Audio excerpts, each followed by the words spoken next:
Hello everybody and welcome to Sin City Living. My name is Jason. I'll be bringing you today's episode. As always, please hit the like and subscribe buttons. We have a ton of content coming out for you guys every single week. We don't want you to miss a thing.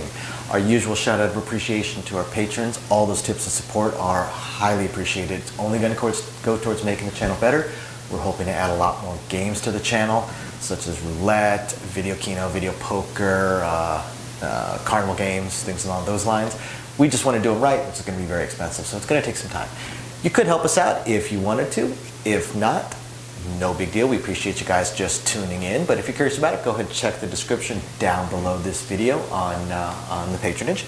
And for our patrons, we do hope you are appreciating those patron-only exclusive videos we're putting out for you guys every single week. If you have anything you'd like to see, just email us on the site. We're more than happy to film it for you.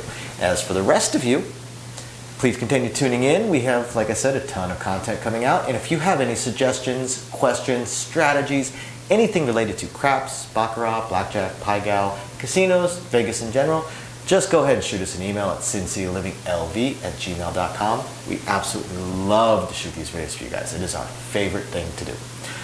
That being said, I'm going to go ahead and jump into today's video.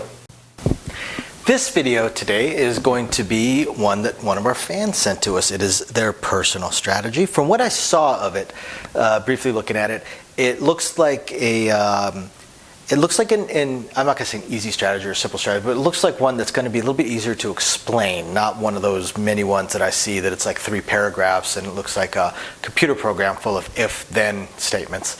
This one is structured very nicely and is, I would call it clean. It's nice and clean, right? So this may also be a somewhat shorter video. I apologize for that, but I don't want to just drag it on just to drag it on. So let's go over this strategy. Let's see what it is. So they start out, now this they sent to us for a $5 table. I'm going to keep with the exact strategy they sent us. You can obviously scale it up to whatever table limit that you were playing on. But they start off with a $21 pass line bet, okay? 21 bucks, $21 pass line bet. Now, in addition to that, they do a 4, a 9, and a 10 for $5 each. Oops, 4, 9, and 10, $5 each, but they are working on the come out. And then the other thing they do, the last thing they do, is they do a 3-way crap with an extra $1 on the ace deuce. I know you can't see that extra $1, but there's an extra $1 on the ace deuce. So that is their hedge. On a crap, $21 will lose, but if an ace deuce were to roll a 3 crap, well, they're going to get paid 28 bucks. So they're going to make a $7 profit. If anything else rolls, if a 2 or 12 rolls, they're going to get paid $27. So they're going to make a $6 profit. So that is their hedge against a crap. And now, breaking this down piece by piece, that hedge makes sense. There's nothing wrong with it. As you guys know, I personally don't do hedges because the number of times I'm going to lose $4 is going to significantly outweigh outweigh how many times I win $27 or $28. I mean, I'm going to end up in the hole on the hedge. So, to me, I'd rather just run the risk of losing my 21 bucks there. But there's nothing wrong with the hedge. And, if it's just one of those days where it just seems like a lot of crap numbers are coming out, I might do the hedge. I do C&Es and stuff like that sometimes. To me, those hedge things and stuff like that, they're more for fun than anything else. When I bet stuff like this, I'm not so much hedging because I'm probably going to parlay over there. So I'm still losing my bet over there and having to replace it, but I'm probably going to parlay down there. But, again, there's nothing wrong with hedges. Not at all. It's a whopping $4. Like, it's nothing. Just, by all means, go ahead and do your hedge, please. It's perfectly fine. So that is their come-out roll. Now, after their come-out roll, regardless of what point hits, it does not matter. They're still going to have their $4 in action every roll, only now they're going to do a $4 horn bet. Okay, this is, again, nothing wrong with that. And they have a specific reason why they're doing this. Now, I'm going to see if you guys can figure it out. With the horn bet plus the place bets they have, they are betting the 2, 3, 4, 9, 10, 11, and 12. Can anybody figure out what they're doing? They are betting the 2, 3, 4, 9, 10, 11, 12. They're betting the field. You're betting the field. Out of the 36 combinations of dice, there are 16 combinations that are going to hit for them and pay them. The other way of looking at it is they're betting the outside, no 5. I mean, depending on where the point may be. Okay. Now, what do they do with all these various bets of theirs? Anytime something hits and pays them, let's say a 9 hits. Anytime something hits and pays them, they use it to place one of the numbers they don't have. Now, the first downside I see to this is, well, actually, this would be the second downside. I'll talk about the first downside in a minute.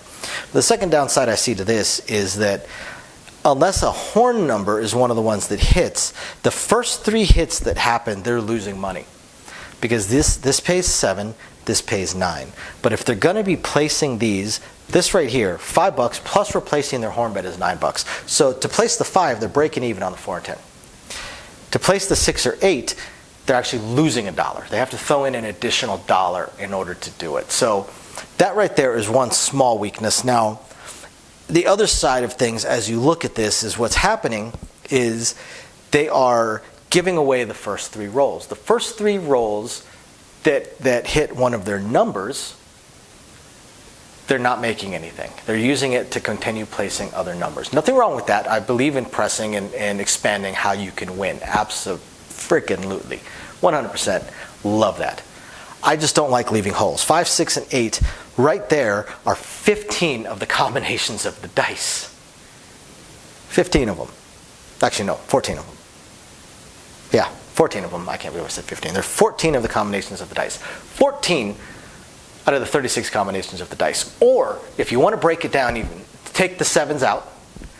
It's 14 of the 30 non-7 combinations. So they're starting out betting 16, just a touch over half of the combinations that won't cause them to lose.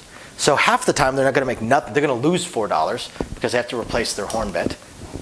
The other half of the time they're going to break even or lose $1 the first 3 things that hit. So figure 50-50, they're basically giving a wash to the first 6 rolls of the dice.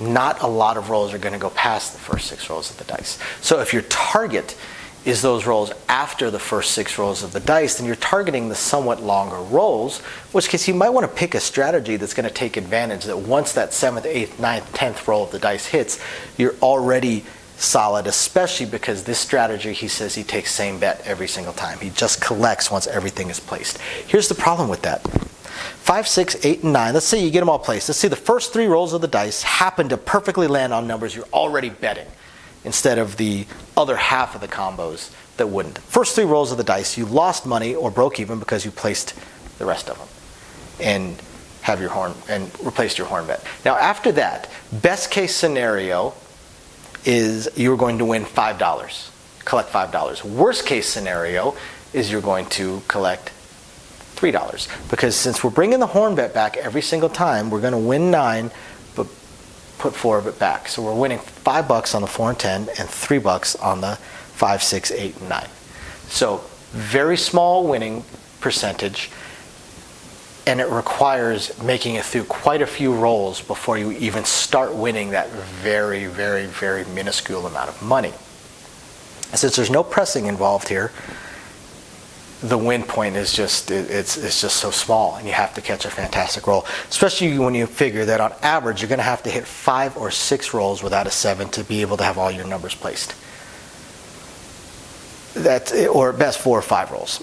So most of the hands you're just going to lose money because at no point are you making anything, which would be fine if you had an end goal. You were already pressing. If by the 4th or 5th roll of the dice, your bets are already bigger than they started out with. But by the 4th or 5th roll of the dice on this strategy, you may not even have all your bets out yet. So you're not targeting the mid rolls. You're targeting the ones that are already starting to be slightly exceptional, 7, 8, 9, 10. Even those, you're not targeting making a whole lot of money. You're targeting making $3 to $5.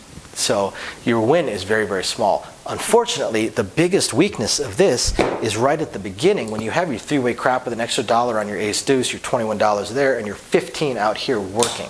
Okay, you have $40 in action, $40 in action, and 1 in 6 times you're going to get a 7 out, or a 7 winner. 1 in 6 times you're going to lose $40. Now, as we already showed, after there's a point, the next 4 to 6 rolls of the dice, you're going to either lose a little bit of money or break even. So you're still at 40 at risk. You basically have $40 at risk for the first 5 or 6 rolls of the dice. That's a lot at risk. Oh, I'm sorry. No. 0.7 isn't going to hurt you there. You're just going to lose your 15 here, and you're going to win 6 there. So a 7 winner on the come out roll is not going to crush you, because you're going to win $2. You're going to win $2. If a crap rolls, you're going to win $7 or $8. I misspoke earlier. 7 winner will not hurt you there. It's going to hurt you here and over there. So you lose 15 here, but you win 21 there, but you lost 4 over here. So you lost 19 while winning 21. You won $2. You won $2. If a crap rolls, then you win $7 or $8. So the issue that I see with this strategy is that there's no money-making option on here.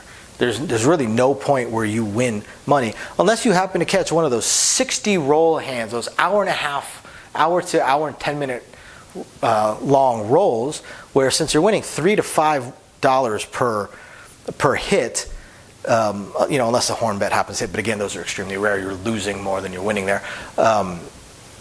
You're basically looking at catching an hour roll and winning $60, maybe 60, maybe $120, maybe 150. There's no winning point to this strategy. So that's what I think is the biggest weakness to this strategy, is the collect, the same bet, the constant collect. It's not winning anything anywhere. Just winning a few bucks here and there, except the 1 in 9 times that a horn bet would roll. In which case, if the entire major win point rests with the horn bet, I wouldn't bet anything else. Just keep throwing $4 into the horn. There's players that do that, by the way. I think I filmed a video on that. So I hope you guys find this interesting. And please understand, I'm not trying to tear apart your strategy. When you guys send these to me, I kind of figure that my job here is to point out weaknesses that I see on them. And some of the strategies I really like. And this one I find amusing because you pick the field. So there's an actual thought process behind it. You pick the field, you have an idea, and you built a strategy based around playing the field without being in the field, which I think is kind of cool, actually. I don't see where this strategy can win money. That's the only problem I see with it. So thank you very much for sending it to me, and I really, really appreciate it. I hope you guys enjoy this kind of stuff, and we will catch you guys next time. Bye now.